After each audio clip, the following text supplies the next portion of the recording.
நான் ரொம்ப க்ளோஸா இருந்தேன். அப்போ சென்னையில நான் இருக்கும்போது நம்ம சவுத்ல இருந்து ஒரு பஞ்சாயத்து தலைவர் இங்க வராரு.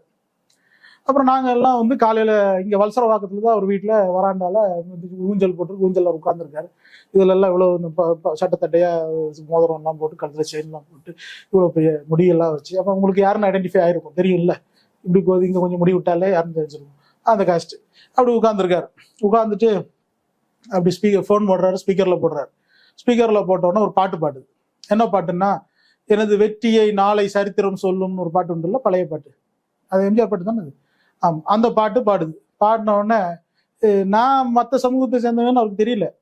எல்லாருமே அதே தான் நினைச்சிட்டு என்ன சொல்றாரு, இந்த டேஷ் சமூகத்தை சேர்ந்த வச்சிருக்க பாட்டை பாரு அப்படின்றாரு. இவருக்கு அவன் வேலை பார்க்கறான். ஆனா இவருடைய எண்ணம் எப்படி இருக்குன்னா, இந்த பையன் வச்சிருக்க பாட்டை பாரு அப்படின்றான். இந்த ஜாதி பேரை சொல்லி மீடியால சொல்ல முடியாது இல்ல, சொல்லக்கூடாது இல்ல, அந்த பையன் வச்சிருக்க பாட்டை பாரு அப்படின்றான். சொன்ன உடனே திருப்பி அவன் ஒன்று ஃபோன் எடுத்துறான்.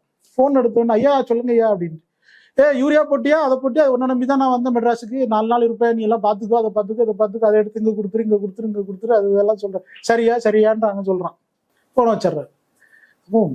எவ்வளவு விஷத்தனமான உனக்கு உள்ள மனசுக்குள்ள அவன் இந்த பாட்டை ஒரு ரிங்டோனா வச்சிருக்காருங்கிறத உனக்கு பிடிக்கல, சகிக்க முடியல, சினிமா பாட்டுன்னு திங்க் பண்ண முடியல உன்னால. அவன் இந்த பாட்டு வச்சுட்டானே அப்படின்னு. அதுவும் ஜாதி பேரை சொல்லி, இதுதான் இந்த ஜாதி. இந்த ஜாதி எல்லாம் பாதுகாக்கிறதுக்கு தான் இந்துத்துவோட வேலை.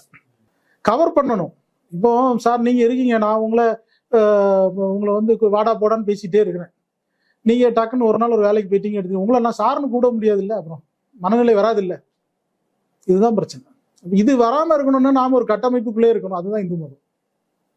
இந்து மதத்துக்குள்ளால இருக்கிறது, இந்து மதத்தை நம்பிட்டு இருக்கக்கூடியவ என்னைக்குமே வந்து அப்படி குனிஞ்சே நின்று பழகிட்டான்.